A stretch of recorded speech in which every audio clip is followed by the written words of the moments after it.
Je vous remercie, frères et sœurs, de ce que nous sommes si nombreux ce matin d'être réunis pour entendre la parole de Dieu. Mon frère, j'aimerais revenir sur un mot que tu as dit, que ici on n'utilise plus, redondant. Tout ce qui concerne la parole de Dieu n'est sûrement, nullement redondant. La parole de Dieu est vivante, elle est efficace, elle ne revient jamais au Père sans effet. C'est pourquoi que nous nous efforçons d'apporter la parole telle que la Bible est, dans la condition que la Bible est écrite. Une parole qui est vivante, une parole qui est vraie, qui comporte des promesses, qui comporte des moments de joie, des moments d'amour, aussi des moments de tristesse et des moments aussi qu'on se retrouve dans la détresse. Le Seigneur nous accorde une grâce, cette grâce de nous supporter, de nous garder et de nous protéger. Le titre ce matin de ma prédication est « Le scandale ». Oh, j'ai vu des « oh ». Encore pire, le scandale de la grâce. Est-ce que la grâce peut être retenue comme scandale? Oui. Est-ce que nos jeunes amis, je vais les appeler mes jeunes amis pour l'instant. Est-ce que mes jeunes amis ont tous leurs feuilles? Oui? D'accord. Il en manque quelques-unes? OK, c'est le crayon. Ça vient ensemble. La feuille vient avec le crayon. Sans le crayon, qu'est-ce que la feuille?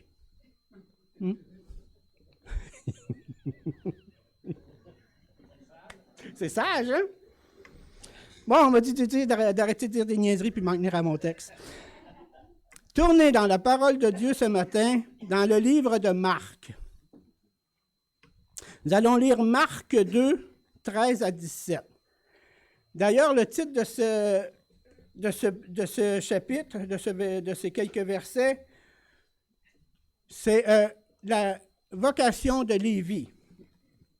Qui était Lévi?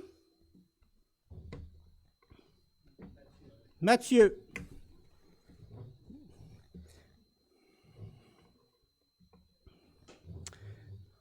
Oui. Nous allons lire Marc 2, versets 13 à 17.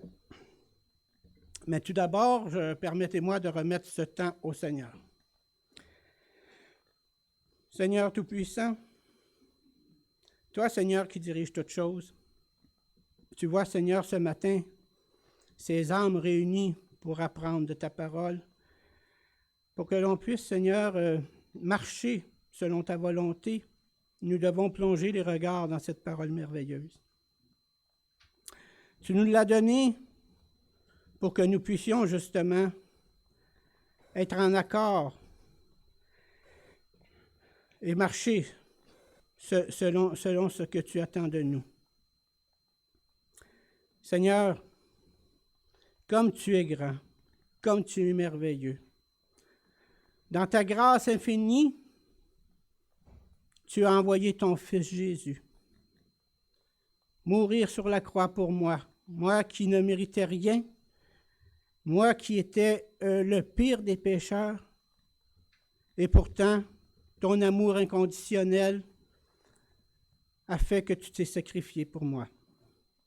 Sur cette croix, ton sang fut versé. Ton corps qui était tout meurtri pensait à moi, pensait à chacun de nous. Et le sacrifice que tu as offert à ton Père fut le sacrifice ultime. Toi seul pouvais être cloué sur cette croix. Toi seul pouvais nous délivrer de nos péchés. Toi seul pouvais satisfaire ton Père qui est au ciel. qui est devenu notre Père aussi. Oui, tu es notre avocat auprès du Père, tu es le médiateur. Et lorsque nous approchons de toi, nous approchons aussi de ton Père, car vous ne faites qu'un. Merci pour ce privilège que nous avons d'avoir accès au Père par ce voile qui a été déchiré lorsque tu fus crucifié à la croix. Maintenant, tu es assis à la droite de Dieu et notre espérance, nous savons que nous serons aussi assis à la droite.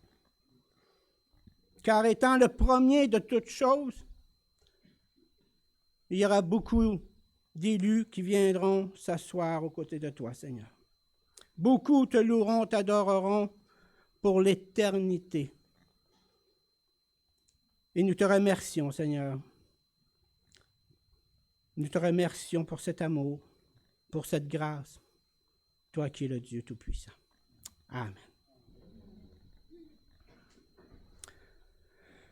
Faisons la lecture de Marc 2, 13 à 17.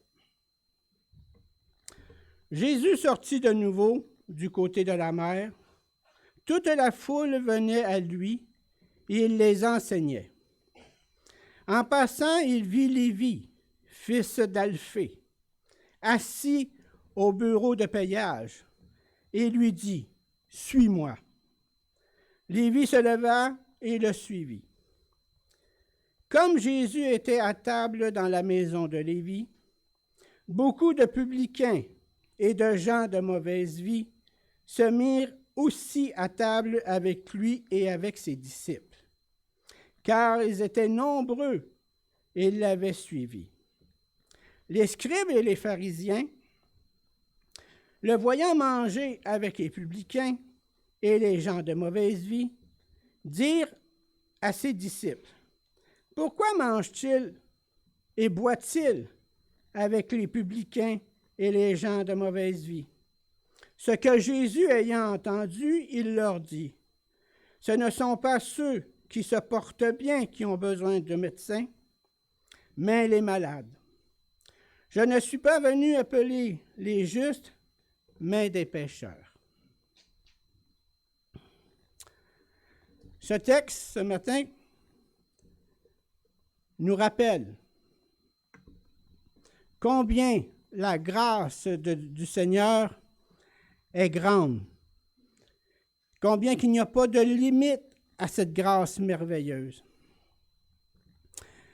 Dans Tite 3, 5, 7 à 11, ça nous dit ceci. « Il nous a sauvés, non à cause des œuvres de justice que nous aurions fait, mais selon sa miséricorde, par le baptême de la régénération et le renouvellement du Saint-Esprit, qu'il a répandu sur nous avec abondance par Jésus-Christ notre Sauveur, afin que justifiés par sa grâce, nous devenions en espérance l'héritier de la vie éternelle. » Quelle grande promesse qu'on a ici, devenir héritier de la vie éternelle. C'est merveilleux. Nous voyons ici l'amour du Seigneur envers les personnes perdues. Donc, les mérites personnels ou quelque forme de propre justice que ce soit, les performances humaines ou autres ne peuvent valoir le salut, car tout cela n'est que néant. Oui, chers frères, chères sœurs, l'Écriture nous le confirme. les meilleures œuvres de gens non rachetés. Et j'insiste sur le mot non racheté, sont comme un vêtement souillé. Isaïe 64, 5. Et nos crimes nous emportent comme le vent. J'insiste sur le mot qui nous dit de non racheté. Car nous parlons d'œuvres. Souvent, on dit aux personnes, tes œuvres ne sont pas bonnes. Mais par contre, on dit aussi qu'il y a des bonnes œuvres préparées pour nous. Et la différence est là, dans le non racheté et racheté. Le non racheté essaie par ses propres moyens d'avoir accès au ciel par ses bonnes œuvres, ce qui n'est pas bon. Et les rachetés, les œuvres qu'il fait, il est déjà inscrit dans le livre de vie. Et les œuvres qu'il fait, c'est les œuvres que le Seigneur a préparées pour lui. Voilà la différence. Il y a des œuvres agréables à Dieu quand nous sommes rachetés, et les œuvres pour être admis au ciel ne sont pas agréables à Dieu, car c'est des œuvres que nous faisons en pensant d'être achetés par ces œuvres. Donc, Isaïe nous dit, dans le 64, 5, « Et nos crimes nous emportent comme le vent. » Seule l'efficacité de ce que Dieu a accompli peut offrir le pardon du péché et l'espérance de la vie éternelle au ciel. Aujourd'hui, frères, si nous ne sommes pas capables, et je dis bien si nous ne sommes pas capables de prendre une journée pour le Seigneur, de l'adorer, de le louer, pensez-vous qu'il va vous accepter pour l'éternité au ciel? Pensez-y. L'éternité, à l'adorer, à le louer. On le loue, on l'adore 3 heures, 4 heures, on est déjà tanné, on allume la TV pour écouter d'autres choses, ou l'ordinateur, ou peu importe. Ce n'est pas un reproche que je vous fais, mais je veux que vos âmes soient éveillées sur ce sujet. Romains 1,16.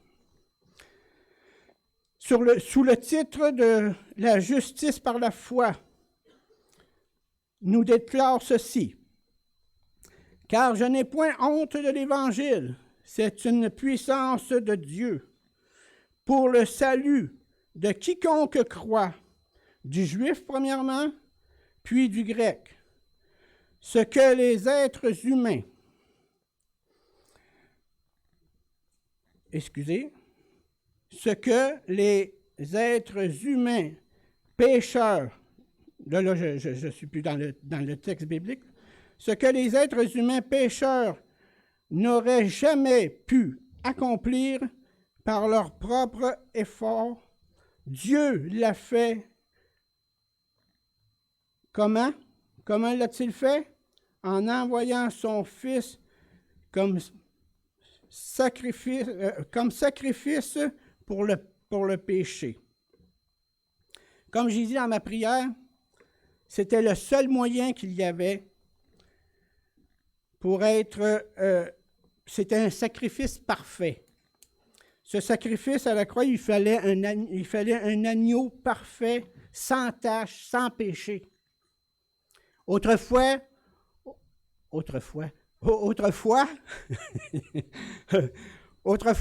à chaque année, fallait amener des brebis, des bœufs, pour le sacrifice, mais c'était toujours à recommencer, car c'était un sacrifice qui n'était pas accompli parfaitement.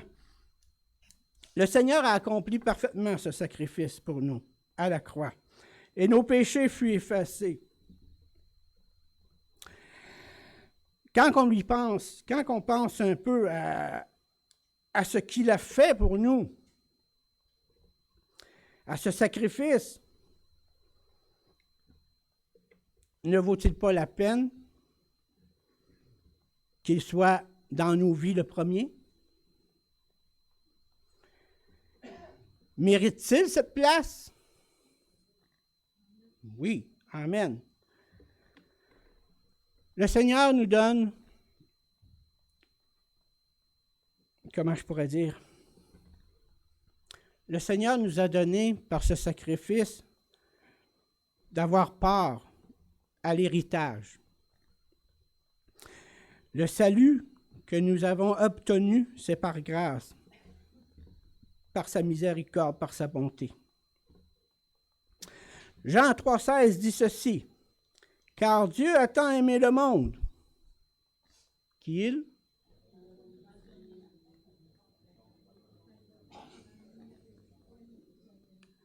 Amen.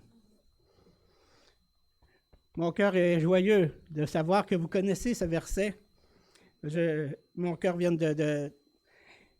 Il bat-tu encore? Oui, il bat encore. Merci.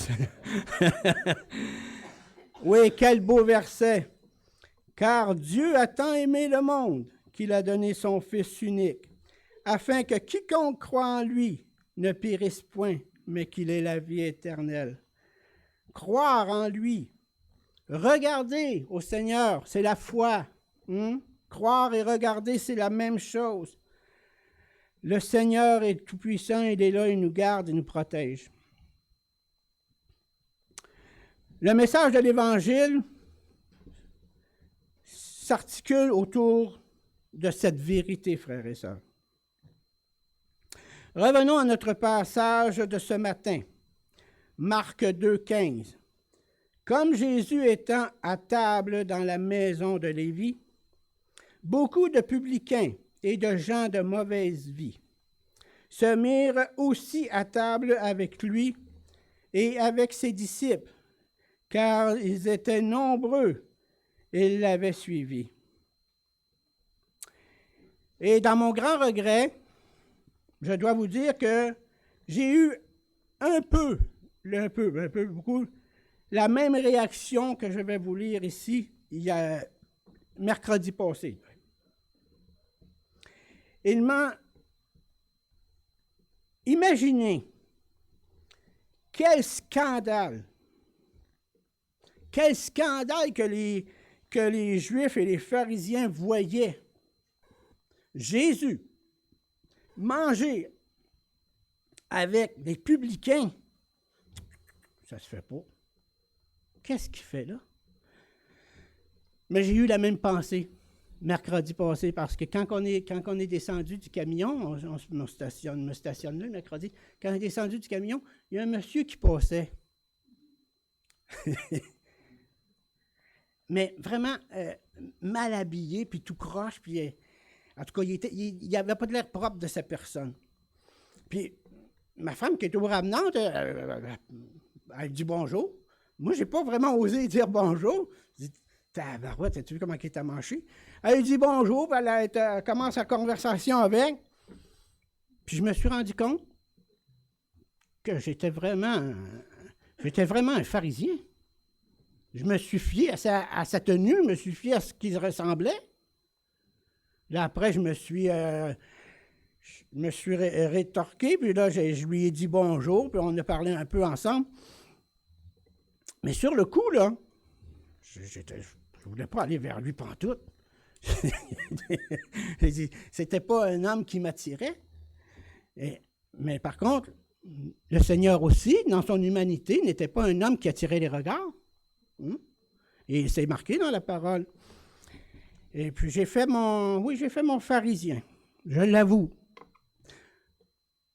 Quand que la parole nous dit que celui qui est debout ne prenne garde de tomber, toutes les occasions peuvent nous faire chuter. Et si on n'a pas un grain de sénévé de la grâce du Seigneur qui est venu nous chercher, comme que, si je puis dire, je ressemblais à cet homme en face du Seigneur. J'étais un pécheur, j'étais vraiment indigne qui s'occupe de moi, mais il l'a fait.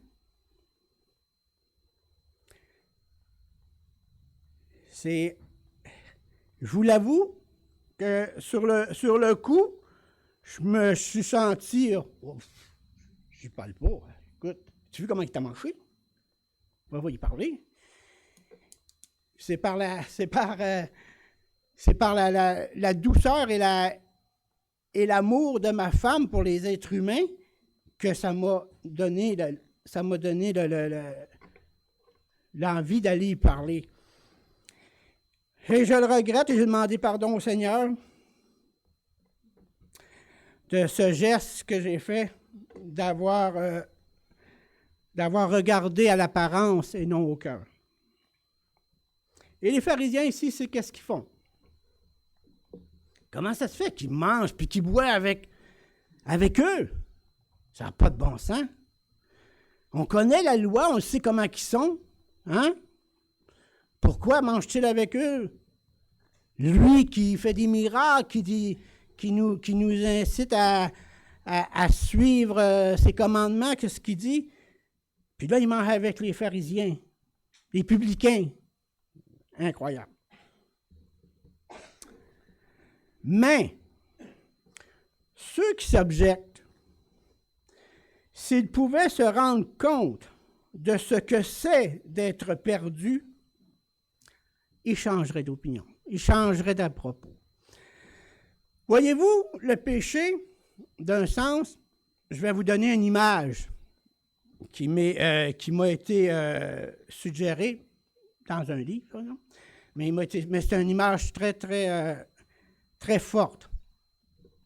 Le péché, c'est la mer. Il y a beaucoup d'eau. Tu prends Sylvain, tu le mets au milieu de la mer. Il y a des tonnes et des tonnes d'eau au-dessus de lui, des tonnes et des tonnes d'eau sous lui et chaque côté. Mais Sylvain, il ne ressent rien. Pourquoi? Parce qu'il est dedans. Les tonnes et tonnes d'eau, je ne les sens pas, je suis dans la mer. Mais le Seigneur nous prend, il nous sort de la mer du péché et il nous sanctifie. Lorsqu'on a 2 seaux d'eau puis qu'on les prend, sentez-vous la pesanteur des seaux? Oui, ils sont très pesants puisqu'on est à l'extérieur, là. Les seaux sont pesants, le péché devient pesant pour nous. Et on doit le confesser. On doit demander au Seigneur pardon. Et lorsque j'ai pensé de cet homme, ce que j'ai pensé, ça a été un fardeau pour moi, ça a été dur. Puis là, j'ai demandé pardon au Seigneur qui a enlevé les seaux. Et d'ailleurs, mais que je rencontre cet homme, je vais sûrement lui parler, lui demander pardon, mais que je le revoie. Il s'en souvient, il ne se dira peut-être pas pourquoi, mais on va s'expliquer, puis je vais en profiter pour y apporter le plan du salut. Alors, ô toi qui es perdu, dis-moi, qu'est-ce que le monde a fait pour toi? Comment t'a-t-il récompensé? Qu'as-tu retiré du péché? Est-ce qu'il ne t'a pas souri tout d'abord? Oui, le péché m'a souri. Il m'a amené à croire une chose qui n'était pas vraie, mais comme on dit souvent, on n'attire pas les mouches avec du vinaigre. Mais on l'attire avec du sucré, du miel. Le péché, c'est exactement ça.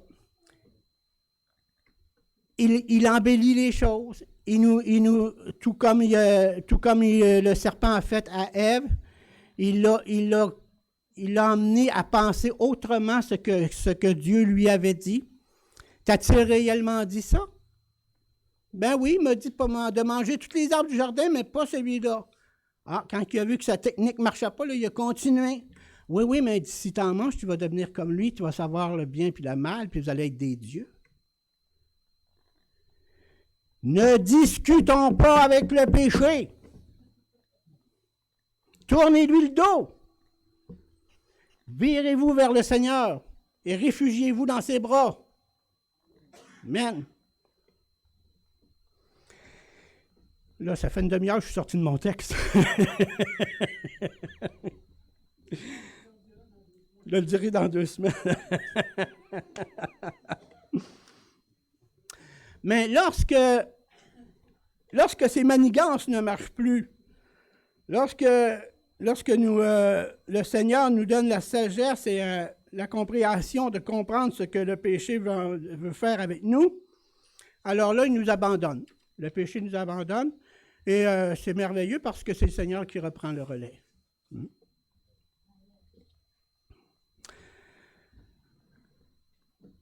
Par contre, par la mort sur la croix, et c'est le relais que le Seigneur reprend, par la mort sur la croix, le Seigneur Jésus a payé la dette du péché pour tous ceux qui croient en lui afin de les réconcilier avec Dieu. Frères et sœurs, bien que le message du salut soit clairement exposé dans l'Évangile, écrit noir sur blanc, on ne peut pas se tromper. Mais par contre, de nombreux faux docteurs dans le cours de l'histoire, à commencer par les premiers légalismes qui étaient les judaïsants, ils ont ajouté les œuvres humaines à l'Évangile de la grâce, ce qu'il ne faut pas faire. Acte 15, 1 à 5 dit ceci. C'est un exemple qu'il nous donne. Quelques hommes venus de la Judée,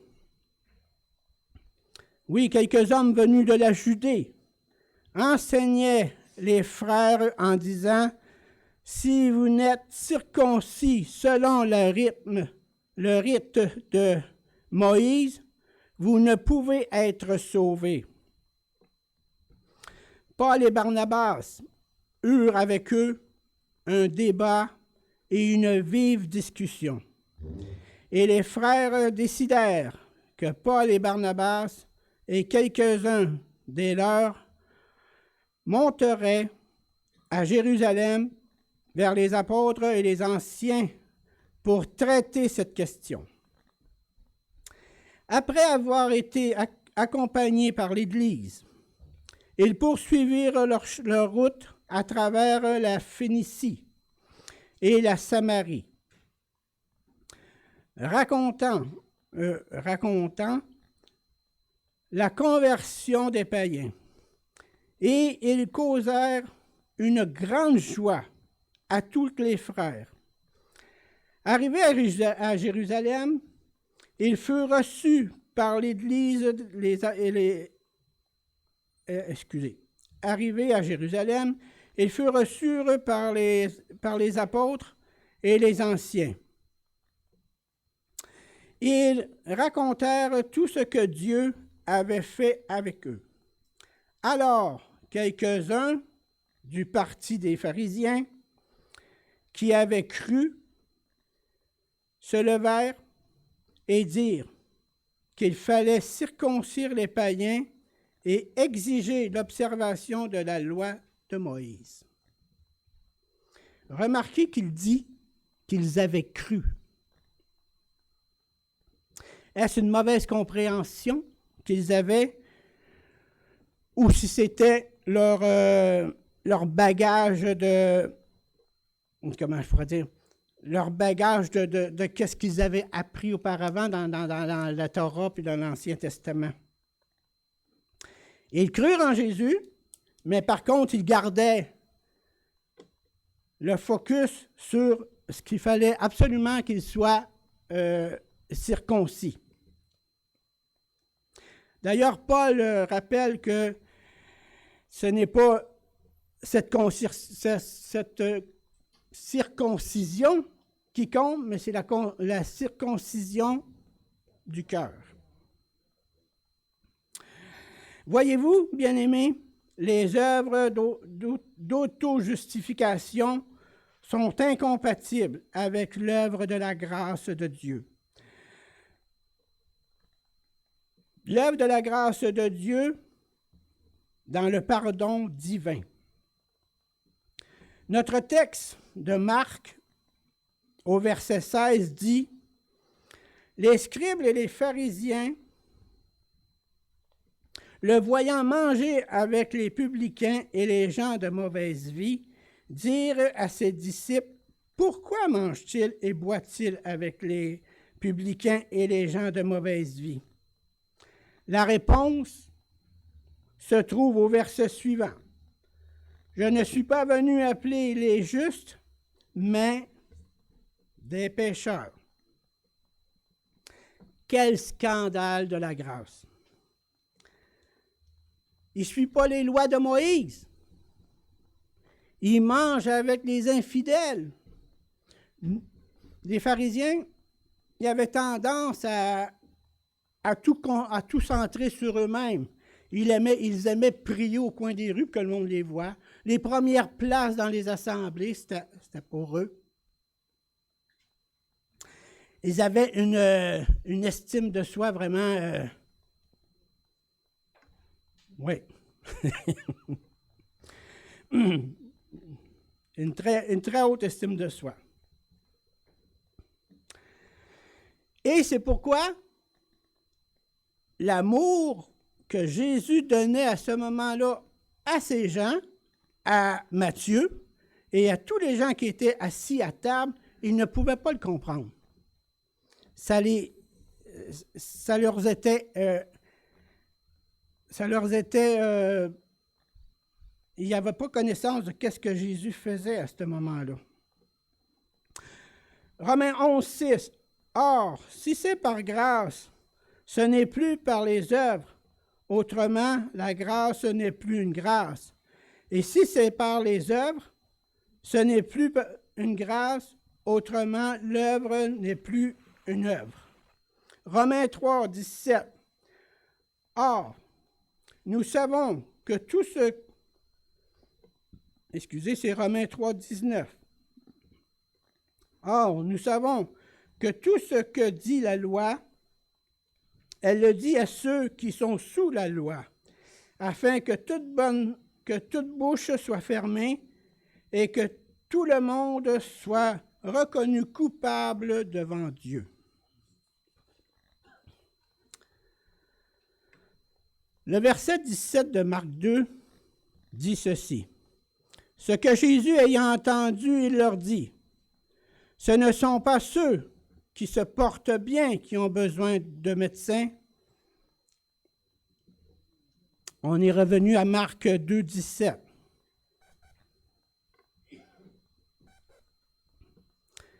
Qui de mieux que lui, que Jésus, pouvait savoir la valeur d'une âme?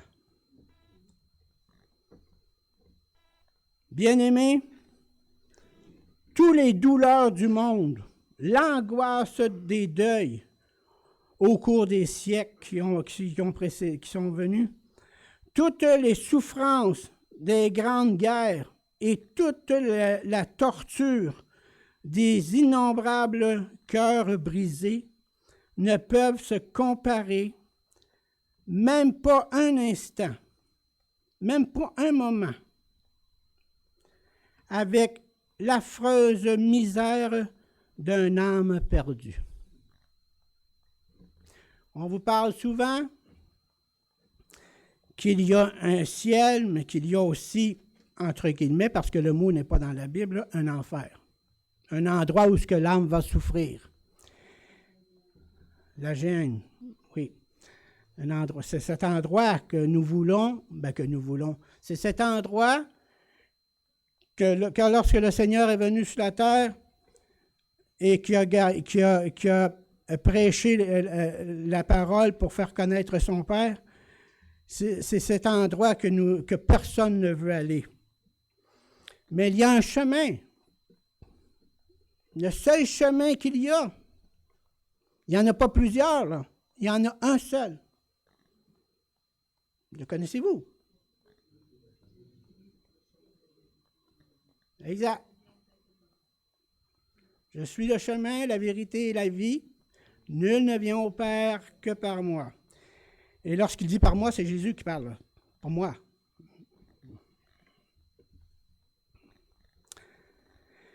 C'est pourquoi, bien-aimés, toutes ces souffrances que je vous ai nommées ne sont rien au prix que l'âme va avoir à payer dans ces tourments, dans cet abîme qui va durer très longtemps. Hein? C'est pourquoi la promesse est si grande.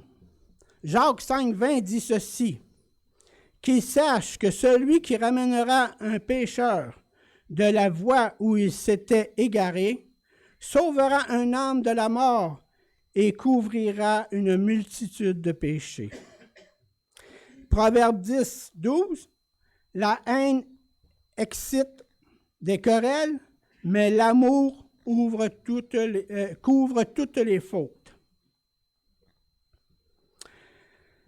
Si le Seigneur aurait amené à cette table où Lévi était assis et plusieurs convives, aurait amené à cette table des jugements, toi tu ne fais pas correct, toi tu fais ça, c'est pas correct.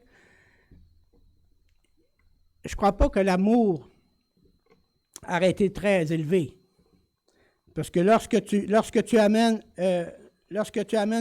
en face de quelqu'un son problème, mais il a commencé avec l'amour. Il a commencé à les amener à comprendre ce qu'il était venu faire sur la terre. Et là, il a dit à Lévi, il n'a pas dit à Lévi, si tu as le temps, tu peux me suivre. Ou si tu as le temps, j'aimerais ça que tu me suives. Qu'est-ce qu'il lui a dit? Suis-moi. Suis-moi.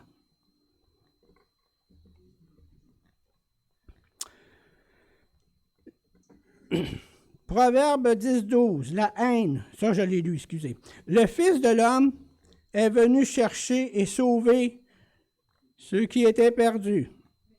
Jean 17,26 dit ceci, je leur ai fait connaître ton nom et je le leur ferai connaître, afin que l'amour dont tu m'as aimé soit en eux et que je sois en eux. Psaume 19,8 proclame que la loi de l'Éternel est parfaite, elle restaure l'âme. Le témoignage de l'Éternel est véritable, il rend sage l'ignorant. Jésus témoigne l'amour du Père pour eux. Oui, à cette table où il était assis, où ce que Lévi, dans la maison de Lévi, le plan du salut fut révélé certainement. La vie de Matthieu, par son obéissance, a ramené beaucoup de pécheurs de la voie où ils s'étaient égarés. De nombreuses âmes ont été sauvées de la mort par un homme qui a obéi. Voyez-vous comment c'est? Par un homme qui a obéi, Lévi, Jésus lui a dit « Suis-moi ». Les convives dans le cercle d'amis qu'il avait, sûrement, il y en a qui ont sûrement été touchés par la parole que le Seigneur a apportée et que beaucoup d'âmes ont été sauvées. Or, ce que les pharisiens considéraient comme un scandale était en réalité la plus sublime, la plus haute démonstration de la grâce de Dieu envers des pécheurs totalement indignes de le recevoir. Le Seigneur recherchait avec compassion les injustes repentants, tout en rejetant la justice impénitente des pharisiens. Voilà ce qu'ils n'avaient pas compris. En rejetant Jésus comme ami des pécheurs, les scribes et les pharisiens démontrèrent leur ignorance de la mission du Messie.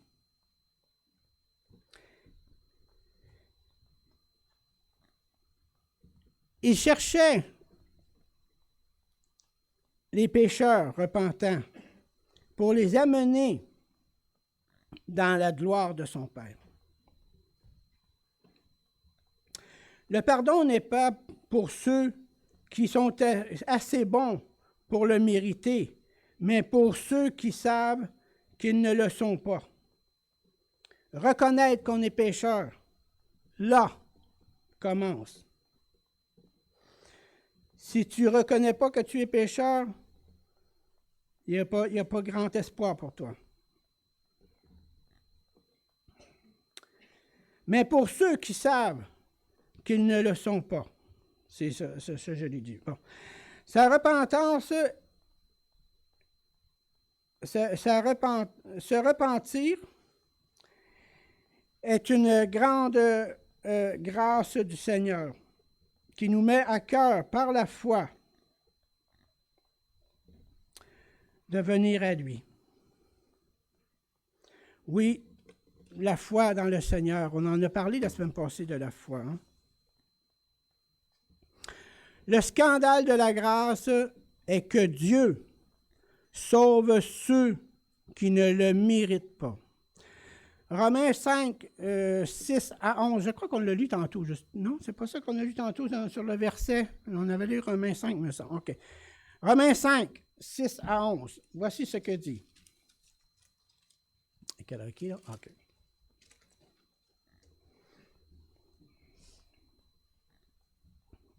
« 5, 6 à 11. Car lorsque nous étions encore sans force, Christ, au temps marqué, est mort pour des impies. À peine mourrait-on pour un juste. Quelqu'un peut-être mourrait-il pour un homme de bien. Mais Dieu prouve son amour envers nous en ce que lorsque nous étions encore des pécheurs, Christ est mort pour nous. À plus forte raison donc, maintenant que nous sommes justifiés par son sang, serons-nous sauvés par lui de la colère. Car si lorsque nous étions ennemis, nous avons été réconciliés avec Dieu par la mort de son Fils, à plus forte raison, étant réconciliés, serons-nous sauvés par sa vie. Et non seulement cela, mais encore, nous nous glorifions en Dieu par notre Seigneur Jésus-Christ, par qui maintenant nous avons obtenu la réconciliation. N'est-ce pas merveilleux? Ah oui, amen. Bien-aimés, le Seigneur qui est en notre présence nous voit tous actuellement. Et comme ce fut le cas pour Lévi, il nous dit, « As-tu le temps de venir chez moi aujourd'hui? Pourrais-tu me suivre? » Il nous dit, « Suis-moi. Suis-moi. » Lorsqu'il a fait appel pour le banquet à des personnes, ils ont dit « Ah, j'ai pas le temps, il faut que j'aille marier ma fille. » Un autre dit « Ah, j'ai pas le temps, il faut que j'aille essayer mes bœufs dans le champ, voir si ça travaille bien. » Il ne demandait pas s'il y avait le temps. Il disait « Venez, venez au banquet. » Et là, il nous dit « Suis-moi. » Suivons-le, frères, avec joie, avec patience et avec bonté. Car c'est le meilleur chemin que nous pouvons prendre, c'est de le suivre. Marchons sur ses pas.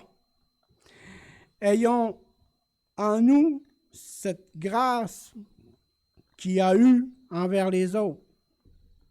Soyons aimants les uns et les autres. Soyons réconciliants. Soyons d'un amour... 1 Corinthiens 13. Exactement. Ça serait le thème parfait qui résumerait tout mon message. 1 Corinthiens 13 qui nous parle de l'amour, la charité.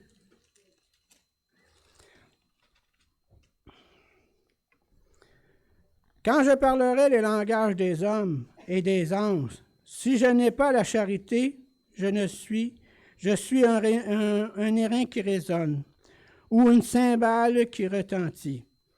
Et quand j'aurai le don de prophétie, la science de tous les mystères et toute la connaissance, quand j'aurai même toute la foi jusqu'à transporter des montagnes, si je n'ai pas la charité, je ne suis rien.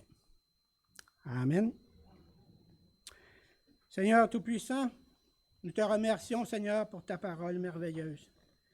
Merci de nous donner la sagesse de comprendre. Merci de nous donner, Seigneur, de plonger les regards dans cette parole. Tu es le Dieu Tout-Puissant, le Seigneur des Seigneurs et le Roi des Rois. Nous sommes venus t'adorer et te louer. Nous sommes venus, Seigneur, ce matin pour exercer notre foi, pour avoir part, Seigneur, à cette grâce que tu donnes, cette grâce merveilleuse et sans limite. Te demandons de bénir chacun de nous garder et de nous protéger, car l'ennemi veille et il est loin de dormir. Chaque moment, il le prend pour essayer de nous faire trébucher. Gardons, Seigneur, cette parole en mémoire. Gardons, Seigneur, dans nos cœurs cette parole merveilleuse qui nous dirige, qui nous garde. Tu es tout puissant, Seigneur. Amen. Amen.